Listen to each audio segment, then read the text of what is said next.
মানুষের ভালোবাসা মানুষকে কোন পর্যায়ে নিতে পারে এবং ভালোবাসা না থাকলে তাকে কতটা নিচে ফেলে দিতে পারে সেটা এই সিনেমাতে ভালোভাবে ফুটে তুলছে। ঈদের দিন থেকেই সারা দেশের 100+ সিনেমা হলে চলছে শাকিব খান অভিনীত বহুল আলোচিত সিনেমা রকস্টার। সিনেমাটি দেখতে প্রেক্ষাগৃহে ভিড় করছেন হাজার হাজার দর্শক। তবে সিনেমা দেখে বের হয়ে দর্শকদের অনেকেই বলছেন এটা পুরোপুরি অ্যাকশন সিনেমা নয়, বরং প্রেম, কষ্ট আর ইমোশনের গল্প। মানে কি বলবো, মানে বলার ভাষা নাই। এমন সুন্দর ছবি মানে বরবাদের পরে প্রথম দেখলাম। আমি আপনাদের বলে বোঝাতে পারবো না। যদি রকস্টার ছবি দেখতে পারেন আপনারা, মানে মনটা এত সুন্দর লাগবে। সিনেমায় অ্যাকশন খুব কম থাকলেও দর্শকদের হৃদয় ছুঁয়ে গেছে শাকিব খানের আবেগঘন অভিনয়।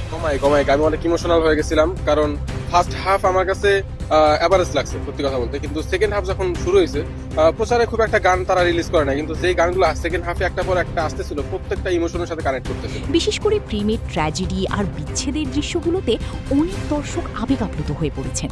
শাকিব খানের যে রিয়াকশনটা ছিল আসলে সত্যি অসাধারণ। এর আগে অনেকগুলা মুভি দেখেছি, সব থেকে এই মুভিটা বেটার লাগলো। কেউ কেউ বলছেন সিনেমাটা দেখতে গিয়ে চোখে পানি চলে আসছে, আবার অনেকে বলছেন অনেকদিন পর শাকিব খানকে এত ইমোশনাল চরিত্রে দেখা গেল।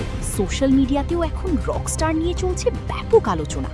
দর্শকদের মতে এই সিনেমার সবচেয়ে বড় শক্তি হচ্ছে এর গল্প আর আবেগ। ঈদের আনন্দের মাঝেও রকস্টার দর্শকদের মনে তৈরি করছে কষ্ট, ভালোবাসা আর অনুভূতির এক অন্যরকম জগৎ।